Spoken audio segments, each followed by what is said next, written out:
Sí. Ya. Sí, adelante, licenciado.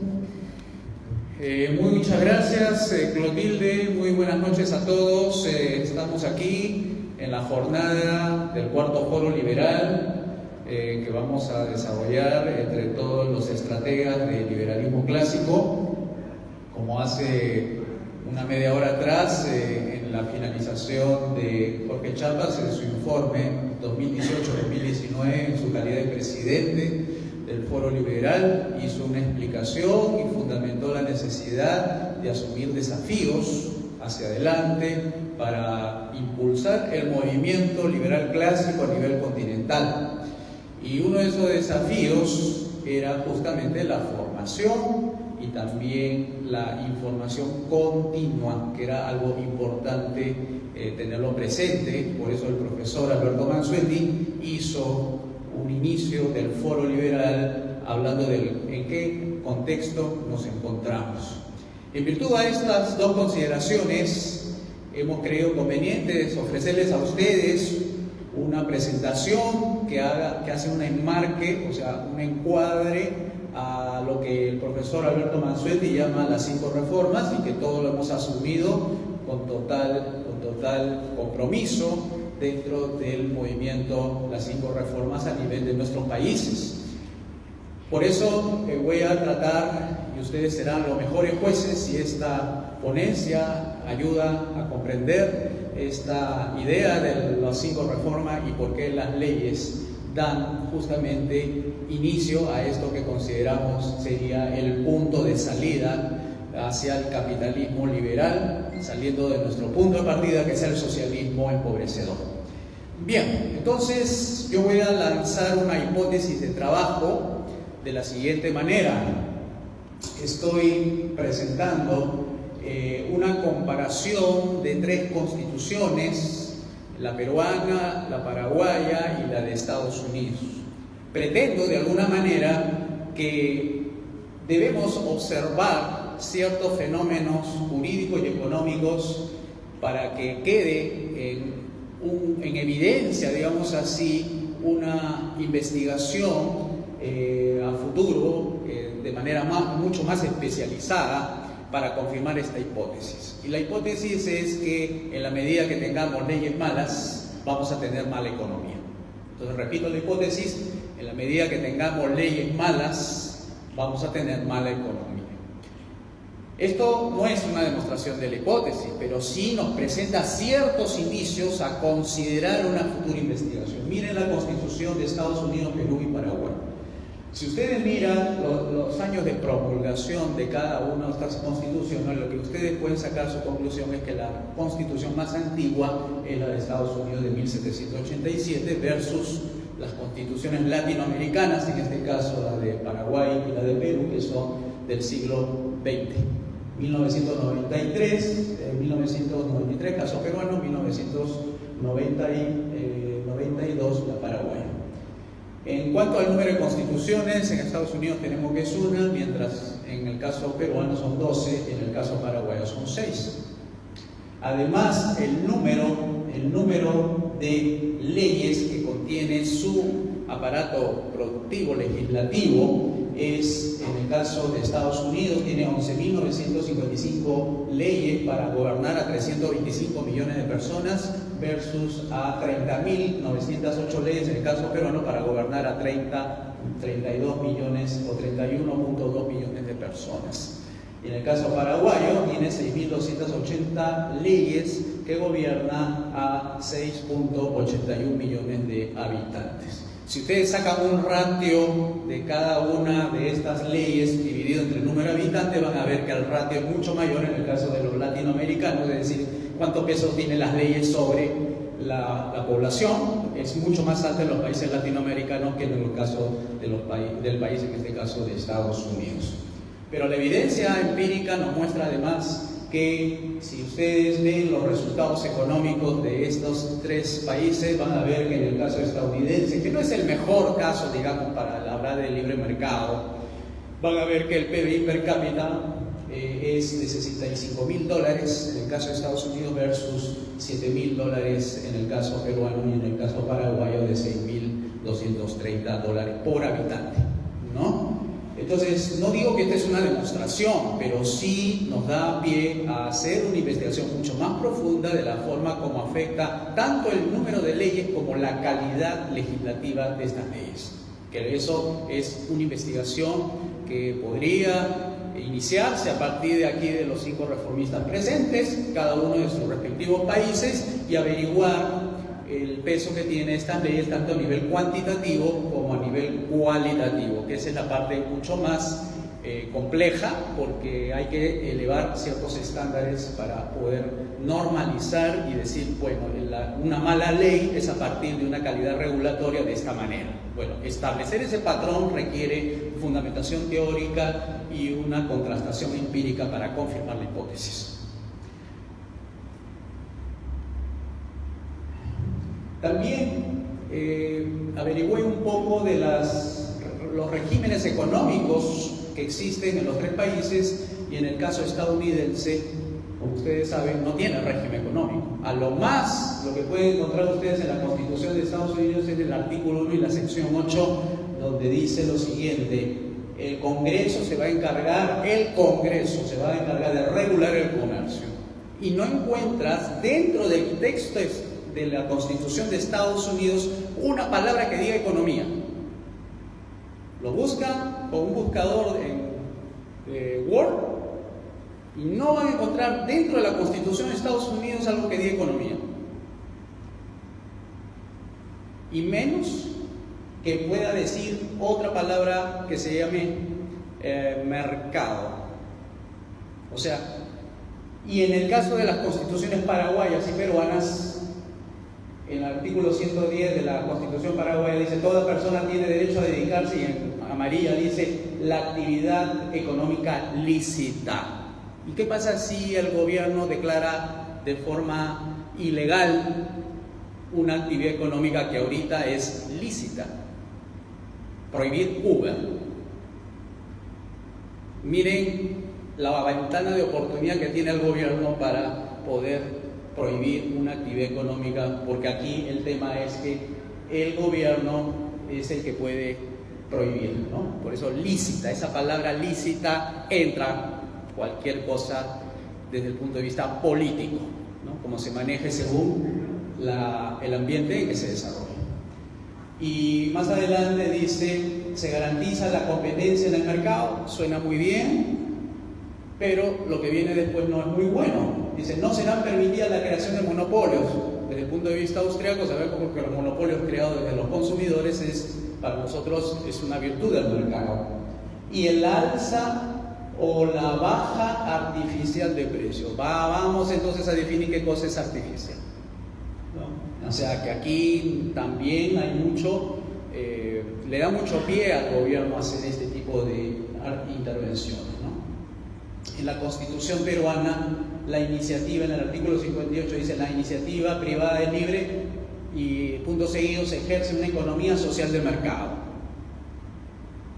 Hay una tradición dentro de este término viene de Armand Müller Armack, que fue el primer ministro alemán que hizo las reformas económicas después de la posguerra, donde puso la palabra social en vez de haberlo dejado economía de mercado. ¿Por qué puso la palabra social? Como habían confundido a los alemanes de que los nazis eran de derecha, se iba a sentir muy mal la población alemana de asumir que fuera economía de mercado, porque eso pertenecía a la derecha. Entonces, para suavizar un poco la carga política que tenía el primer ministro para que no se opongan las reformas, es que por eso lanza el término social, que por ahí compromete también la libertad económica que pueda tener un mercado cuando le pones la palabra social. Deja de ser economía de libre mercado para ser una economía social de mercado que puede trastocarse el sustantivo que es de mercado, ¿no? Bien, esto es para que vean los regímenes económicos. Mientras Estados Unidos no tiene un régimen económico, no hay ningún título que diga régimen económico. En las constituciones latinoamericanas sí dice explícitamente título económico, régimen económico. Vayamos a ver el tema de las libertades económicas. Si ustedes hacen una comparación de las líneas que ustedes ven, la de Perú, la de Estados Unidos y la de Paraguay, ven que en el caso de Perú está por encima la paraguaya es la que está debajo de la línea amarilla, y la línea media rosada o media roja es la de Estados Unidos. O sea, está de alguna manera describiéndonos año a año que las libertades económicas de Estados Unidos son mayores que las libertades económicas de los países latinoamericanos, con ese contexto legal. Que yo vuelvo a repetir, no es el mejor ejemplo de libre mercado, pero algo más de libertad económica tienen los Estados Unidos. Y algo más de PBI per cápita tiene los Estados Unidos respecto al PBI per cápita que tiene un país latinoamericano como el caso peruano y el caso paraguayo. Hacemos una comparación del uno de los países más libres del mundo, que no es el mejor, repito, no es el mejor ejemplo, pero tenemos a Singapur, que tiene una aproximación de 89.4.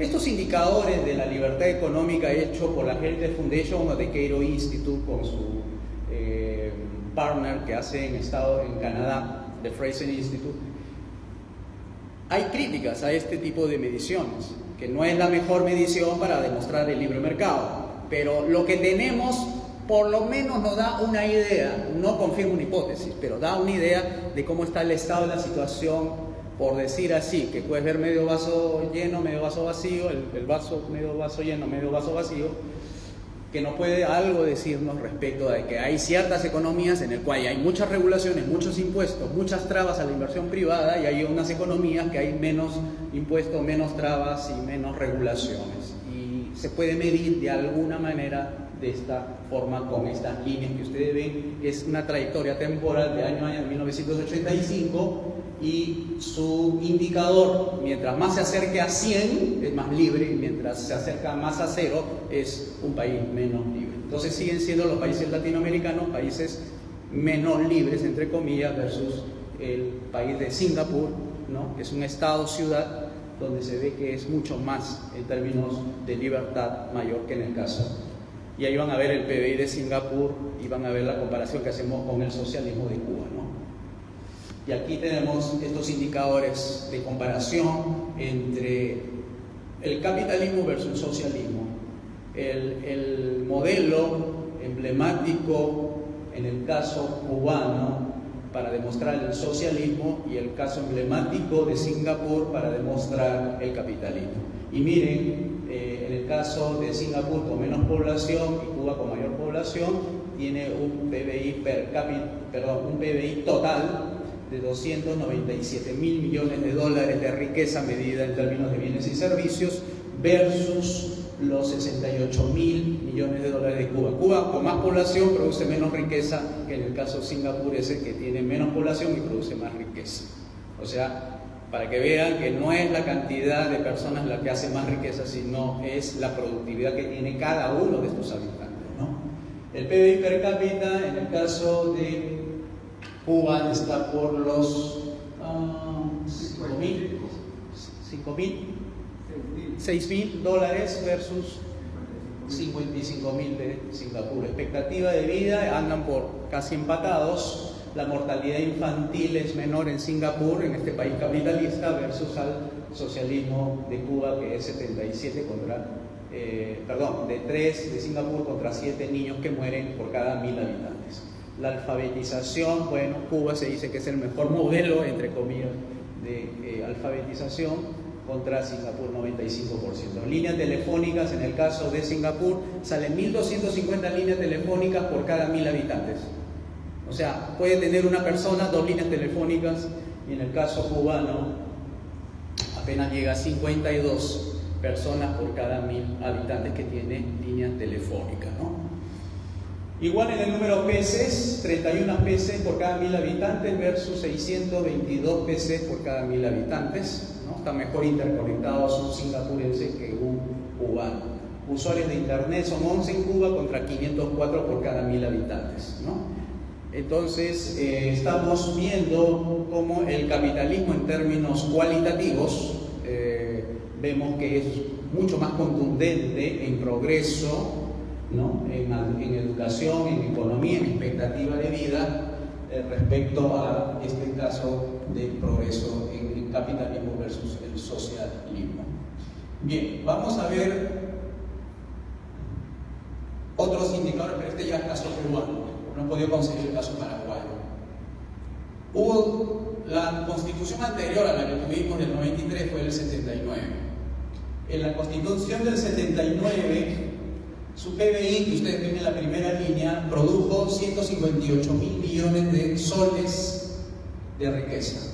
10 años después de la Constitución, ¿qué pasó después de 10 años con la Constitución del 79? Apenas subió 159.000 millones de soles en riqueza.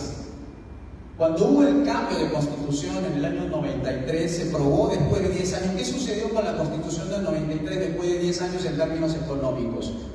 Y ustedes ven en el PBI, en la columna 2003, es decir, 10 años después de la Constitución del 93, que el PBI había crecido a 245.000 millones.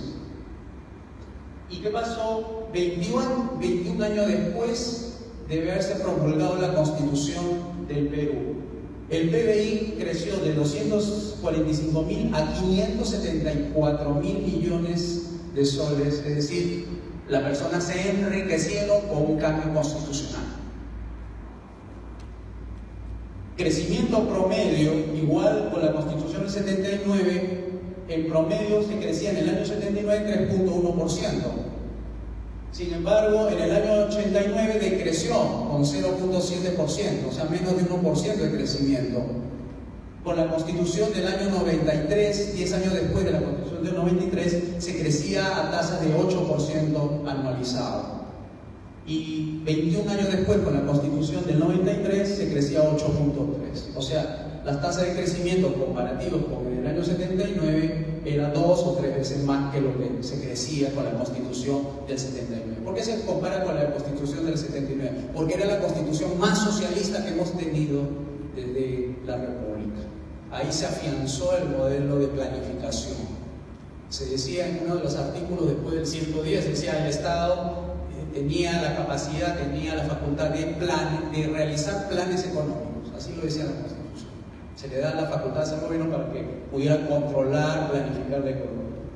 Y bueno, estos datos que ustedes ven de las reservas internacionales es totalmente trágico. Terminando en el año 89, las reservas internacionales que tenía el Perú llegaron a ser negativas. Y con la Constitución del 93, las reservas internacionales llegan a 61.000 millones de dólares, 21 años después de la Constitución del 93. Estos datos dejan algunos indicios que podrían hacernos suponer de que sería válido la hipótesis de que cambiando las leyes, en este caso las leyes constitucionales, promovería un mejor progreso económico. O sea, estoy poniendo ciertos indicios que podrían dar lugar a confirmar una hipótesis. Y cuando digo de forma de hipótesis, porque estoy siguiendo el método científico, digamos así, ¿no? Y esto abona a nuestra teoría de por qué la eliminación de las leyes malas podrían dar las 5 reformas, que es lo que estamos tratando de defender aquí. Pero por lo menos ustedes tienen ya indicios para despertar la curiosidad del público que nos va a escuchar de que hay ciertas cosas que podrían ser válidas, pero hay que darle una sistematización para poder enfrentarnos a los académicos o a aquellos tecnócratas que quieren evidencia de las cosas que a veces sostenemos con mayor abundancia. Pero en el terreno político a veces no se requiere de mucho uso de estas cosas, sino tener bastante, ¿cómo se dice? Prolijidad, articulación verbal, discursiva, para poder ganar un debate político. Ya los técnicos, las personas especialistas, se encargarán de realizar las tareas ya procedimentales de validación de estas hipótesis que nosotros estamos lanzando aquí. Y aquí, seguramente esto le va a gustar mucho al profesor Alberto Mansuetti, es la parte legal de la ciudad del Cabo, donde vemos en el lado derecho la pobreza expresada en la tuburización de las viviendas en Ciudad del Cabo, en África, versus la opulencia de las casas que se encuentran en el lado izquierdo, donde son más espaciadas, menos tuburizadas y tienen más áreas verdes, incluso piscinas y todo eso. Pero se divide en una frontera, ¿no? Como ustedes ven ahí al medio.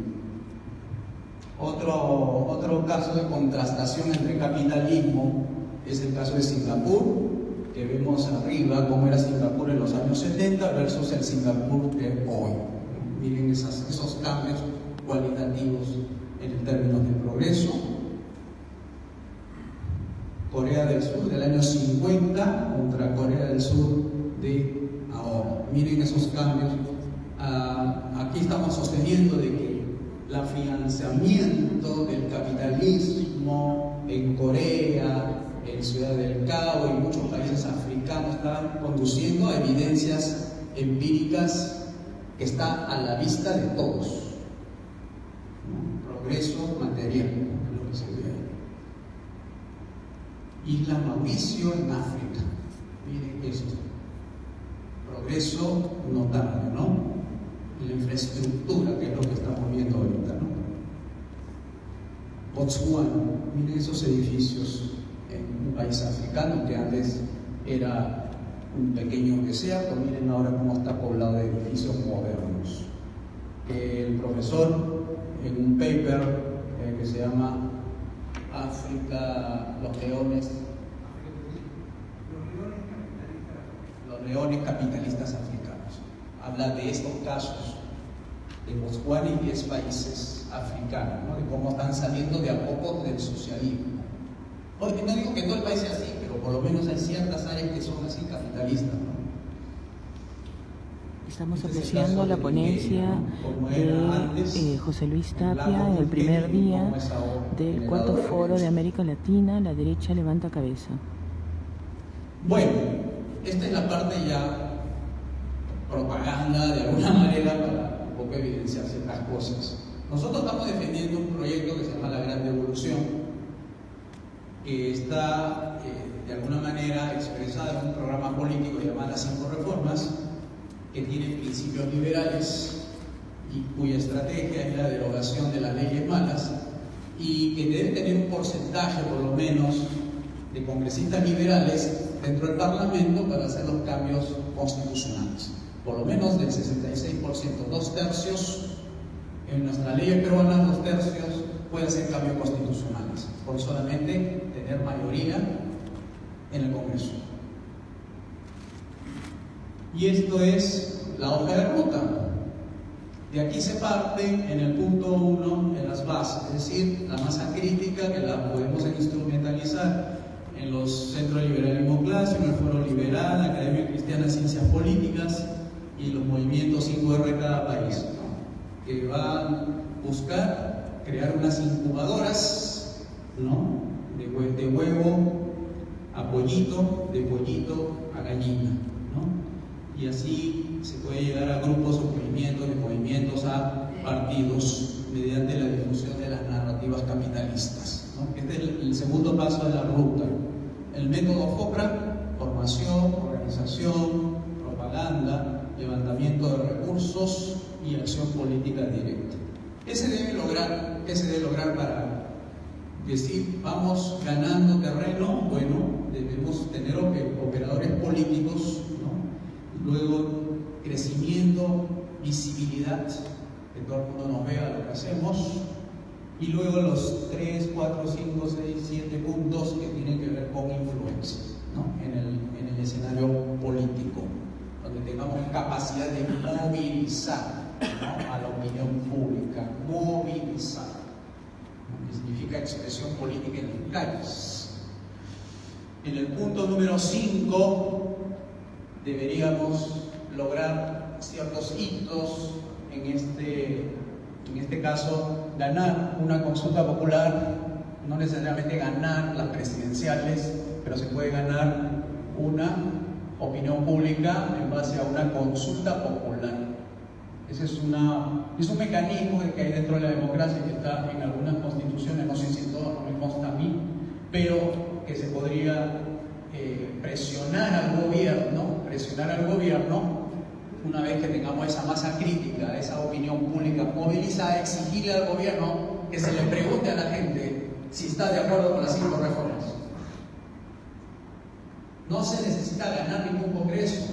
Acá estamos movilizando gente para decirle y presionar al gobierno: señores, la gente está pidiendo las 5 reformas, porque se han enterado del programa de las 5 reformas que lo va a llevar a la prosperidad.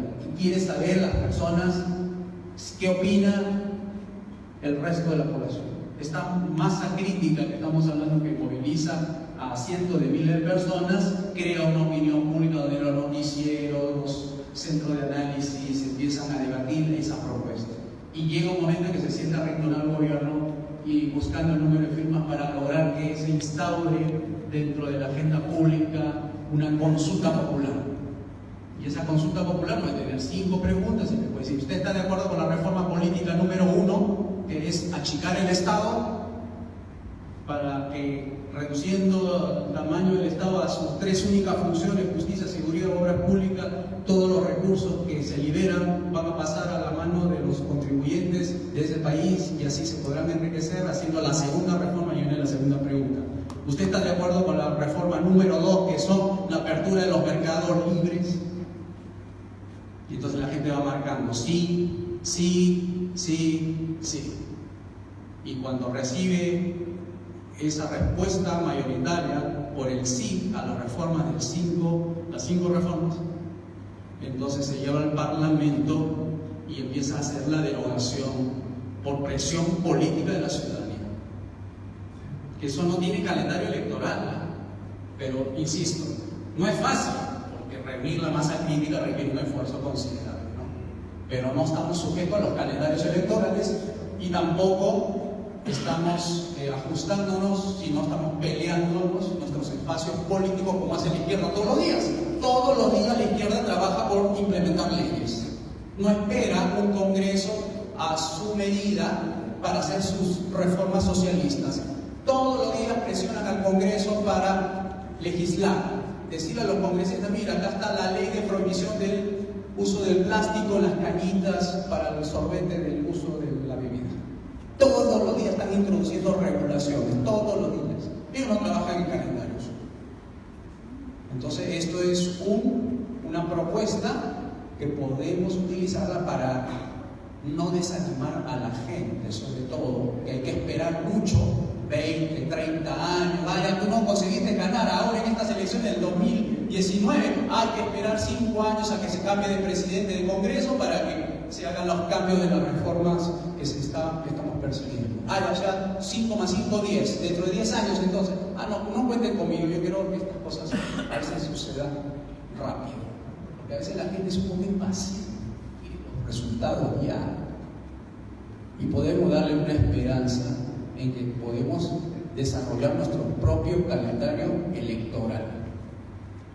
Y así los empresarios, al ver de que tú puedes ser protagonista político de tu país, de tu escenario, entonces dirán: sí, pues, no necesito que esperar 5 años. Cuando yo veo gente muy confiable, que tiene la preparación y que puede llevar a cabo, toma, te doy $10,000. Porque sé que tú vas a llevar a cabo la derogación de la ley hermana y nos va a favorecer a todo esto. Aquí nos vamos a empoderar todos.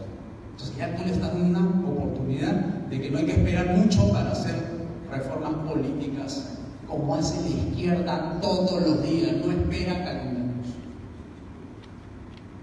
Ahí tienen entonces las reformas particulares que deben todos llevar a cabo una vez que se implementa la gran devolución, que es el paso 7 y el paso 8. Las 5 reformas ya deben conocer que se trata de una reforma política en aplicación del principio del gobierno limitado, la reforma económica, que es la aplicación del principio del mercado libre, la reforma educativa, de salud y pensionaria, que es el principio de la propiedad privada, que es la privatización de la educación con vouchers educativos para la gente más pobre que no pueda sostenerse por sus propios medios. Este es un poco el horizonte, el panorama. Hacemos un cambio político en la opinión pública para generar un movimiento político que lleve a elegir una mayoría congresal en cuya táctica nos debe conducir o cuyas tácticas pueden conducirnos a una derogación de las leyes como estrategia para generar una explosión productiva que nos dé prosperidad, de un cambio político a un cambio institucional, que es un conjunto de reglas. Entonces, ¿qué hay que hacer? En el caso peruano hay que derogar esas 30.000 leyes, en el caso de Paraguay 6.000 leyes, ¿no? Y hay que decir lo siguiente: la ley mala es la que premia o fomenta los malos comportamientos y castigan o desincentivan los buenos comportamientos de la gente. Esa es una ley mala. Y los principios y valores de una democracia son la separación de poderes, igualdad ante la ley, gobierno limitado, paz, propiedad privada, mercado libre, instituciones privadas separadas del gobierno. Así que las leyes malas que ustedes ven a continuación son todo este paquete: actividades y relaciones productivas, todos permisos, todas las leyes de control de precios, antimonopolio, leyes de empresas, leyes de propiedad intelectual, copyright, licencia de radio y televisión, a eliminarse. Impuestos y multas, impuestos excesivos, no todos los impuestos, sino aquellos que financian funciones que no le compete al gobierno. En moneda y banca igual, ¿no? Derogar la ley de banco, la ley de curso legal forzoso, o sea, la obligación de usar moneda nacional, la ley de bolsa de valores, seguros, ¿no? Eso está en el libro Las leyes malas. La ley de la discriminación, privilegios, aranceles proteccionistas, subsidios también se deroga. Leyes de crédito para la vivienda, está de moda. Empleos, leyes salariales, ley del salario mínimo, leyes sindicales, leyes protectoras de los niños también, leyes de actividades sociales, en educación, salud, leyes de droga, ambientalismo, criminalidad, injusticia, todas aquellas que están en contra del desarrollo, también hay que derogar, como también esas leyes que buscan más la protección del victimario, ¿no es cierto?, que es la víctima, ¿no? Hay que buscarle dónde alimentarlo, dónde encerrarlo, con sus derechos humanos incluidos, etc. Y también tomar distancia prudente de todo lo que son tratados, protocolos y convenios internacionales de la ONU, como OIT, FAO, UNESCO, Organización Mundial de la Salud, Programa Nacional de las Naciones Unidas para el Desarrollo, UNICEF, ONUDI, Fondo Monetario Internacional, Banco Mundial y demás. Y las leyes buenas están en los antiguos códigos: Código Procesal Constitucional, Código Civil, Código Procesal Civil, Código de Comercio, Código Penal, Código de Procedimientos Penales, Código Procesal Penal, Código de Ejecución Penal, Código de Justicia Militar Policial, Código Tributario. Leyes buenas. Repetimos, esta es la ruta del cual podemos aprender mucho de esto. Ya no hay más que pensar, sino ejecutar. Y para todos nuestros amigos que no son, digamos, muy conocedores, ¿quiénes somos nosotros? Estas son las reinstituciones liberales, los movimientos de algunos países, seguramente se me escapó algunos, y están las instituciones que ya ustedes han escuchado: Foro Liberal y Centro de Liberalismo Clásico. Bien, hasta aquí me quedo y cualquier pregunta estoy a su disposición para absorbérsela. Muchas gracias a todos por escuchar.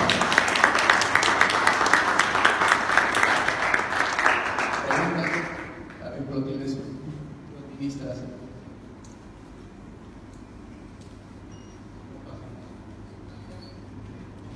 Hemos escuchado Si alguien quiere preguntar algo, la ponencia quiere hacer una consulta, de José Luis Tapia, director del Instituto de Libre Empresa. Puede responder a todas las preguntas sobre el tema liberalismo económico, libre empresa. Vamos a preguntarle a él. En el cuarto foro Sí. liberal de América Latina, la derecha levanta cabeza.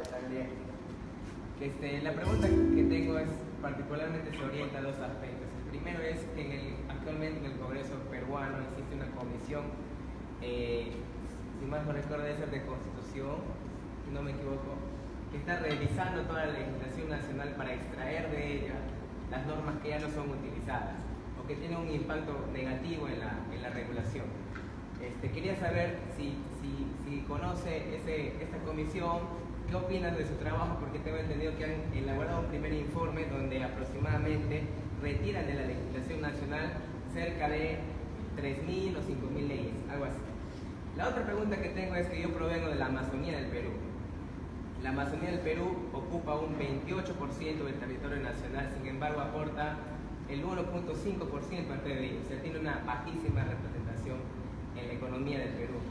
Entonces, hay zonas en Latinoamérica, e incluso en el Perú como Tacna, si no me equivoco, en Latinoamérica está Panamá, que tiene una zona franca, Brasil tiene una zona franca en Manaus, y así hay zonas económicas especiales. Quería preguntar si la estrategia de generar desarrollo en zonas donde existe mucha pobreza, porque en mi región el 40% de la población es pobre, sí es una buena alternativa, es una medida de economía política posible, factible, viable. ¿Cuál es su opinión al respecto? Gracias. Bueno, Pablo, gracias por tus dos preguntas. La primera es una comisión multisectorial que está evaluando las leyes, cuáles están en desuso, pero no es que las que deroguen las leyes malas. O sea, cuáles las que no están vigentes. O sea, algunas porque ya caducaron, otras porque se abolió la ley constitucional de desarrollo constitucional, esto no había un efecto legal. Son, como tú dices, algo así de 6.000 leyes, lo tuvo presidiendo Pedro Laechea, el congresista que tuvo a su cargo eso, pero es una comisión multisectorial de observatorio, observancia legal, algo así. Eso lo puedes encontrar, comisión multisectorial se llama. Y la otra es referente a si hay alguna oportunidad de desarrollo de la Amazonía con el uso de las Zonas económicas especiales. ok. Pues, justo una de las cosas que recuerdo que con el profesor habíamos tratado de desarrollar como una alternativa antes de las 5 reformas era la zona de desarrollo especial, ¿no? Si en caso no tuvieras esa oportunidad de poder conquistar la mente de la gente, ¿qué te quedaba como oportunidad? Bueno, quedaba convencer que haga una excepción legal dentro del zona de territorio nacional para que no se aplique la ley de la República, ya que las leyes de la República empobrecen normalmente las leyes malas de la República empobrecen normalmente a la economía como una zona libre. Entonces, toda la zona de la selva debería estar bajo una zona de desarrollo especial. Es decir, las leyes de la República no se aplican en esa zona, salvo de Fuerzas Armadas, Defensa Nacional y Justicia. Pero el resto no se aplica, solamente con un estatuto, si mal no recuerdo, de 10 puntos, y ahí estaban todos los principios que hemos hablado de las 5 reformas, mercados libres, etc.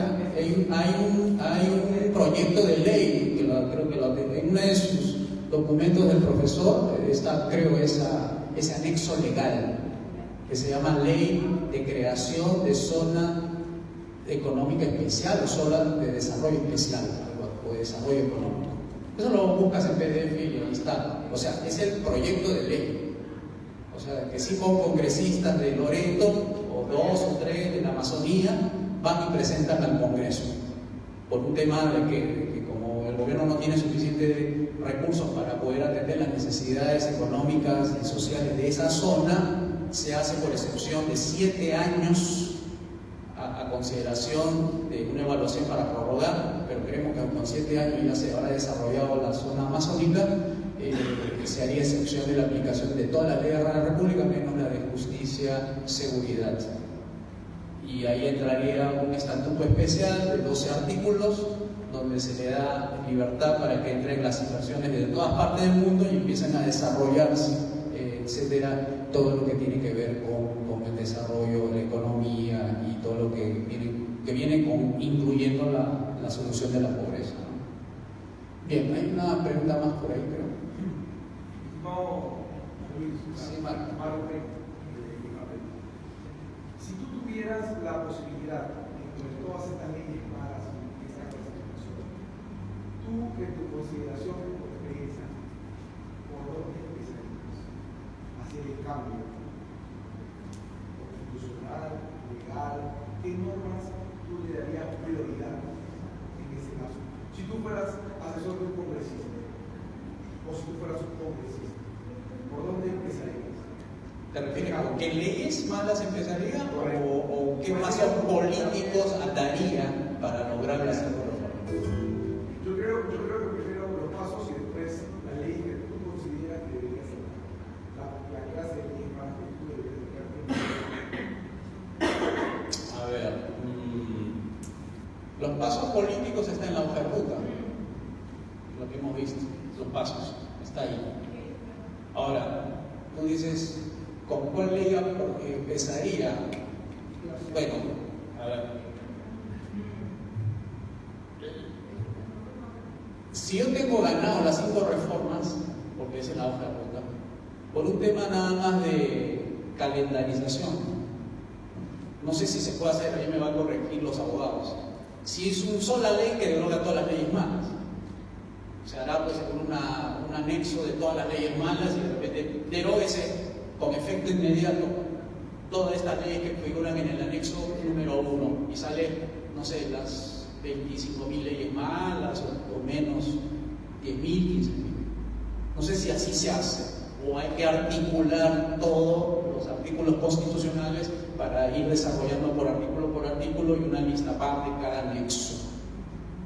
Entonces ahí dirás con efecto inmediato, si se puede, no sé si se puede así, con efecto inmediato. De repente hay cosas que todavía hay que consultar con un tribunal constitucional, que pueden salir con el tema de los derechos adquiridos y no sé cuánto, y bueno, es todo un tema, un procedimiento tal vez que sea de tipo constitucional. No sé, esta parte yo no la conozco, pero sí sé que hay que entre preferir algo inmediato o algo gradual, prefiero lo inmediato, para no darle la oportunidad a que se reagrupen las fuerzas contrarias a las leyes malas y puedan tumbarse todo lo que es el esfuerzo que estoy haciendo, porque justamente las indecisiones, las inseguridades tuyas de decir, no, esto es demasiado, que mucha libertad para la gente, es lo que el enemigo gana terreno por ahí. Tú tienes que ser contundente y radical. No puedes darle ninguna oportunidad de ventaja al enemigo. Tienes que ser contundente, tienes que destrozar cualquier oportunidad que tenga. Gracias. Yo quisiera aportar a la muy buena pregunta de su compañero Marco. Yo tengo formación jurídica y nosotros estudiamos lo que se conoce como la análisis de calidad regulatoria. Yo creo que actualmente en el Perú existe un gran número de leyes malas, pero de carácter administrativo. Y actualmente, enhorabuena, influenciados por el derecho anglosajón, cada organismo supervisor del Estado, por ejemplo, OCITERMIN, OCITEL y de otra naturaleza, está implementando como parte de su estructura orgánica interna lo que se conoce como un órgano de control regulatorio, de calidad regulatoria. Entonces se están empezando a revisar todas las normas de carácter administrativo que imponen barreras burocráticas, que impiden el comercio, el ingreso a empresas, que amplíen más el mercado. Entonces creo que se podría empezar por ahí si es que queremos empezar a revisar la calidad de normas que tenemos en nuestro país a efectos de retirar las que son inútiles y que no sirven o contribuyen a las 5 reformas. Ese es el pequeño problema. Mira, yo lo añadiría así. Siempre que ese análisis de la calidad regulatoria no sea dentro de un proceso político, sino dentro de un proceso administrativo. Porque si tú lo pones en el lado político, entonces vienen justamente las objeciones de quienes se van a oponer, sobre todo los intereses especiales, ¿no? Que van a jugar una cancha política. El otro es un desarrollo propio de un procedimiento donde hace, digamos, un análisis particular, pero ya, digamos, se va a hacer la derogación de la ley. O sea, no hay vuelta atrás que dar. No ponerlo en el contexto político, porque ahí sí puedes arruinar el proceso político que se está desarrollando de forma normal. Hay que evitar, exacto, que tenga una labor técnica, exacto, una labor técnica más que política. Nuestro papel es político.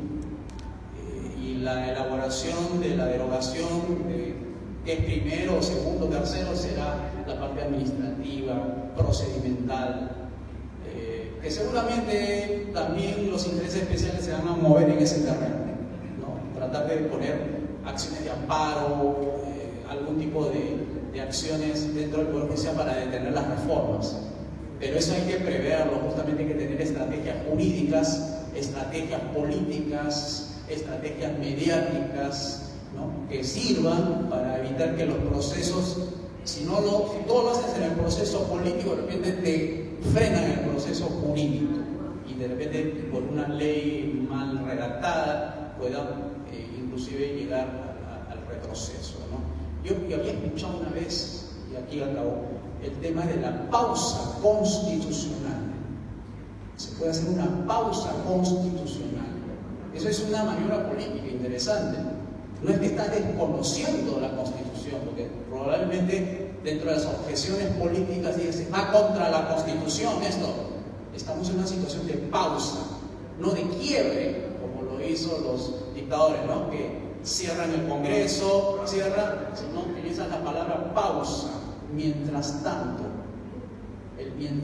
suceda esto, entonces ya toda esa normatividad queda sin efecto, toda esta pausa evita, neutraliza a estas instancias de derecho constitucional. Podría ser una estrategia para nosotros interesante para evitar justamente que se tomen como caballito de batalla y traten de evitar, desde el punto de vista jurídico, que se implementen las cinco reformas. La palabra pausa constitucional.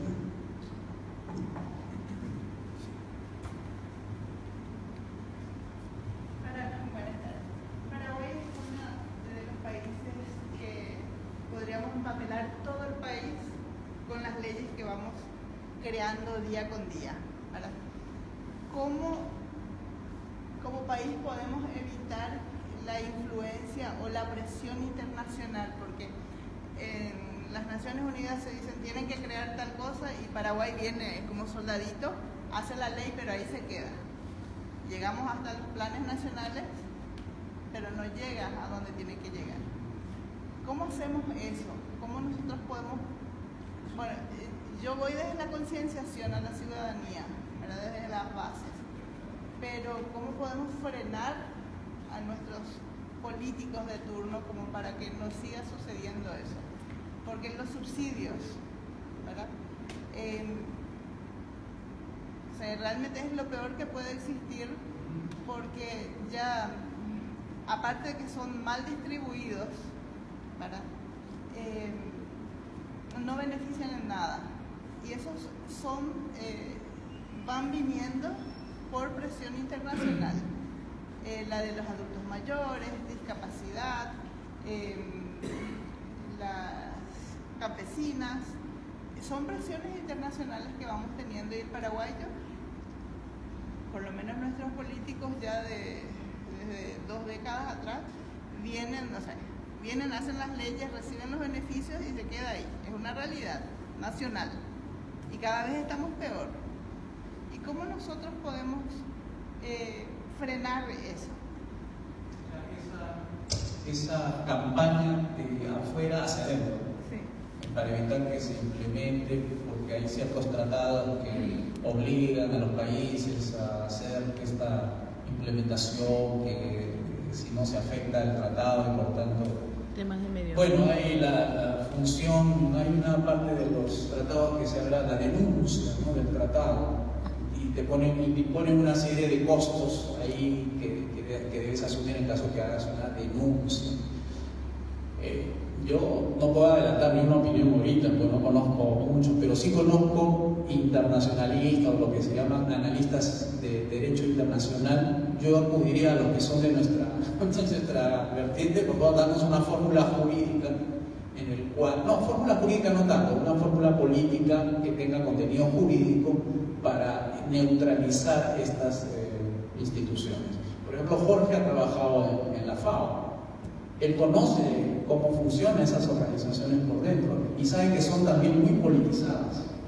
Y esa politización es una ventaja para nosotros, porque así como ellos lo han politizado a su favor para poder implementar esas medidas proteccionistas que hacen daño al país, igual de esa misma forma crearían una táctica política para desenmascarar, digamos así, todos esos engaños que hay respecto a estas supuestas ayudas que dan a los países. O sea, hay que utilizar la misma estrategia, ¿no? Y la parte jurídica se la dejamos a los analistas para ver de qué manera se puede neutralizar ese frente jurídico. Así como hacemos frentes internos desde el punto de vista mediático, político, jurídico, etcétera, de movilización, eso mismo es en el terreno internacional. Tú tienes que tener tus embajadores políticos, no vas a enviar a embajadores técnicos.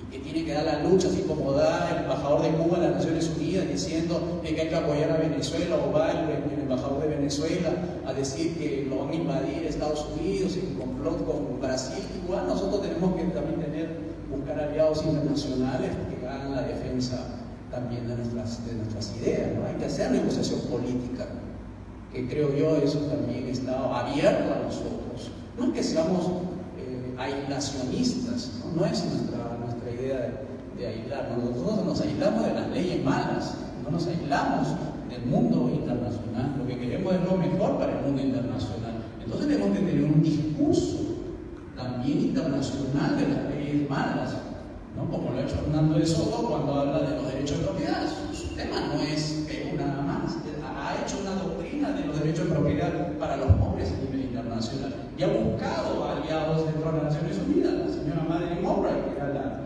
si no me equivoco, la secretaria de Estado en George Bush, creo, fue su aliada dentro de las Naciones Unidas para introducir dentro de la agenda de la ONU el tema de derechos de propiedad. O sea, él buscó aliados dentro que buscaran justamente eso, ¿no? De los derechos de propiedad para los pobres. Entonces, tenemos ejemplos y podemos ir a acudir a las mentes sabias para que nos dé salida. Yo pienso que hay salida. Muchas gracias. Carlos. Yo solo quería aclarar que antes de derrotar las leyes malas está en el proceso de la gran evolución en el paso, que es precisamente hacer un análisis de estos tratados, ¿ya? Y derogar parte de los que no le convienen a nuestros países. Por eso evitamos que sigan entrando más leyes malas. Yo creo que a eso te referías, cómo hacerlo. O sea, dentro del proyecto, ese es el primer paso. Llegar al Congreso y detener que sigan ingresando esas leyes a través de los organismos internacionales. Ya está dentro del plan cómo hacerlo. Ahora, ya técnicamente se empiezan a mover las piezas necesarias para que los embajadores cumplan sus funciones que no las están cumpliendo actualmente. Actualmente funcionan y son pagados para que esas leyes pasen al Congreso.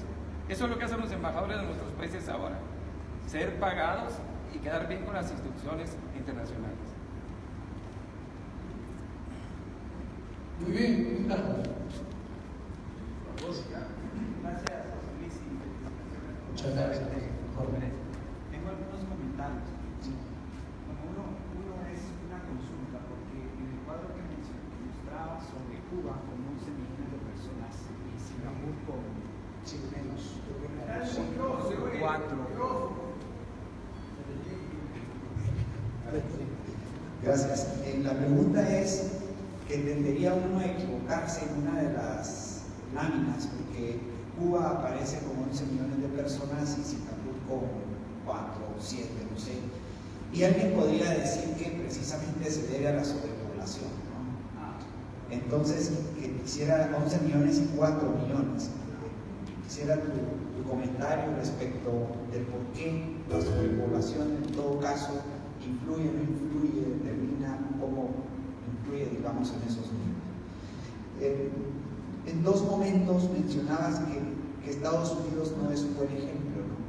Pero yo quisiera acotar que no es un buen ejemplo quizás en los últimos años, en las últimas décadas, pero sí es un buen ejemplo antes, ¿no? Porque lo que vemos ahí como resultado es el resultado del capitalismo que han aplicado en las décadas e incluso en los siglos pasados.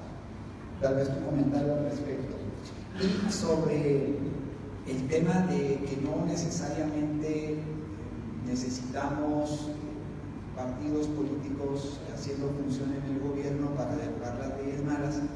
En mi experiencia personal, creo que no es factible porque en Guatemala se lanzó una iniciativa que se denominó ProReforma, una iniciativa en la que se proponían ciertos cambios constitucionales. La Constitución de Guatemala permite que la ciudadanía tenga iniciativa de ley con el recaudo de 5.000 firmas. Esa propuesta de reforma constitucional tenía el respaldo de 73.000 firmas y aún así no representó suficiente presión y capital político para hacer esas reformas constitucionales, que algunas de ellas pues no eran, digamos, las mejores, pero una buena parte sí apostaba por un sistema político pues bastante más tendiente al liberalismo clásico, ¿no? Ya lo hemos platicado con el profesor, tampoco era una propuesta completa que la gente entendiera muy bien. Lo cierto es de que desde mi experiencia personal en Guatemala, las fuerzas políticas realmente se blindan, ¿no? Y terminan encronchándose y terminan pues rechazando este tipo de movimientos ciudadanos, ¿no? Que postulan la idea de que se pueden hacer cambios afuera del gobierno.